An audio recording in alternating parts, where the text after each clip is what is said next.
I think PetroGazz will really adjust to the game of Creamline. They're gonna go out there doing more damage, and that's gonna be coming from, of course, the two imports, Salas and Johnson. My conservative forecast will be PetroGazz Angels will get game 2 in 4 or 5 sets.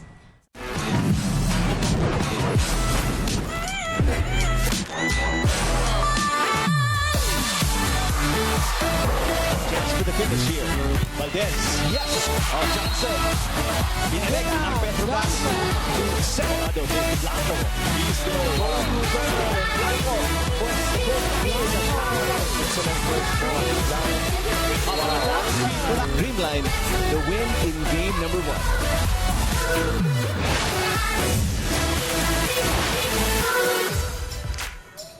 The Creamline Cool Smashers can win the Grand Slam with a victory in Game 2 of the PVL Season 3 Reinforced Conference Finals tomorrow. The Petro Gazz Angels, meanwhile, are out to spoil Creamline's date with history and win their first PVL crown. Joining me to talk about Game 2 of the PVL Reinforced Conference Finals are Charo and Synjin Reyes. Now let's talk about the Game 2, I guess a preview. Creamline won first game, 4 sets. As predicted by Charo. As predicted by Charo. But what do the Petro Gazz Angels need to do to redeem themselves Game 2?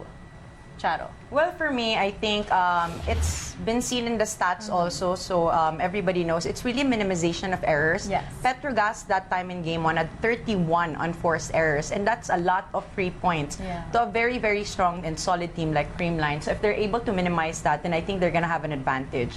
Also, they have to make sure that their reception is on point, because a lot of things that they were going to do also, and for me, will be the distribution of Cheng. So it's not only just Johnson and Salas, which is, I think, what Creamline has been preparing for. That's why they're serving hard. They want out-of-system balls from the reception of PetroGazz, so they're only going to focus their defense on those two imports. But if they receive properly, and they're going to be able to give some balls to, let's say, Nunag and also their other players, then I think PetroGazz would have a good chance in winning game number 2. I'd have to easily agree with that, especially with the idea of having a good first ball. I think yun yung nawala talaga sa PetroGazz in the previous match, and it's really credit to the services of Creamline. They really knew to whom they should put the ball or serve the ball towards to para lang ma-distract at magkaroon ng out-of-system play yung PetroGazz, because they know if out-of-system yung PetroGazz, hindi masyadong magandang execution or balik ng bola, so that would give them a chance to set up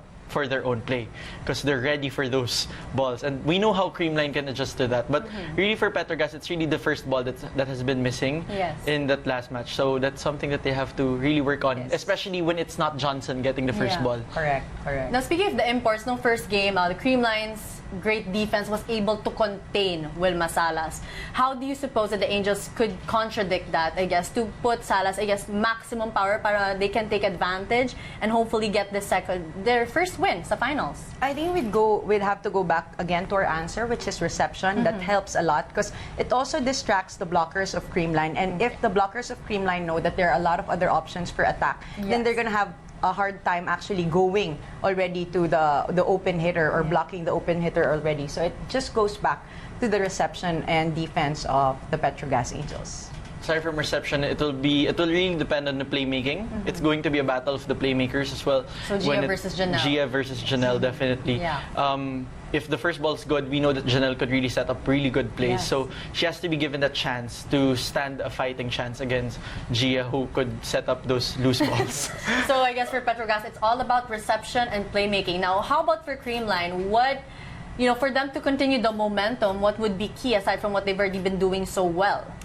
Well, I think they have to really be consistent with their hard serves because that's been their key. Even from the elimination, it's a very coach-tie system. He really wants the players to be confident enough to serve hard as the first line of offense, not only just putting the ball across the net, but actually making it an attack already and making sure that the system of their opponent is not in sync and it's out of system. So I think it's going to be hard serves and at the same time blocking because their blocking is on point. They haven't really scored a lot in terms of the blocking points, but because of their blocking and their communication with their defense, the defensive players are actually able to adjust. They know where to go, they know where to settle themselves, they know how to receive because of the blocking pattern of Creamline. I would have to agree with that. Pero yung mapo-point out ko siguro is nasa disadvantage yung Creamline to a certain extent dahil sila yung unang nakapag-adjust sa PetroGazz. So, PetroGazz is going to answer back the adjustments. Now, the question is, will Creamline be able to adjust within the game? That's how crucial it is. And we know that Creamline can. It's possible.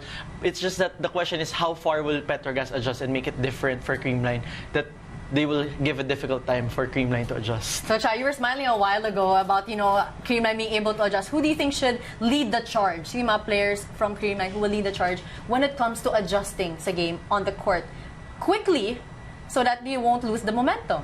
It's really gonna be Jia. But again, with Creamline, there are a lot of leaders there. So there's Jia, there's Eliza, there's Michelle Gumabao, there's Melissa going in the back. So a lot of leaders and vocal players in Creamline, and that's to their advantage as well as a team. How about for you, Synj? For me, aside from Jia, of course, Kuttika will be leading the charge.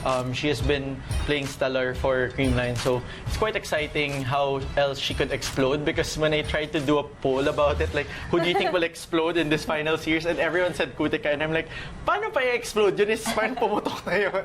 So everyone's expecting her to explode more in this final series. So before the final started, we had the fearless forecast from Charo Soriano. Madam Charo Soriano. Madam Charo Soriano. Pero ngayon, Cha, fearless forecast, game 2. Well, I think PetroGazz will really adjust to the game of Creamline. They're gonna go out there doing more damage, and that's gonna be coming from, of course, the two imports, Salas and Johnson. My conservative forecast will be Petro Gazz Angels will get game 2 in 4 or 5 sets. So that means we're gonna be seeing a game 3 on Sunday. Maaaway siya ni Coach Tay after. Yes, aawayin ako. Pero that's gonna be good for Philippine volleyball to have a game 3. And I think Petro Gazz Angels will really fight harder in game 2. And I think what's exciting is in this final series, finally, we have a final series that's interesting because in the past PVL seasons, it was the semis that was super exciting, sobrang ganda. Tapos pagdating ng finals, medyo nagiging boring siya, na lopsided. Ito talagang alam mong magpupukpukan itong final series na to. At saka PetroGazz definitely won't go down without a fight after finishing first sa elimination. So we have something to look forward to tomorrow for game 2 of the finals. Thank you so much, Synj. Thank you so much, Cha, for sharing your forecast and tips on how PetroGazz Angels can win and the Creamline can keep the momentum. Now, still ahead, we break down the Pac-Man versus Thurman showdown in Las Vegas. Stay with us.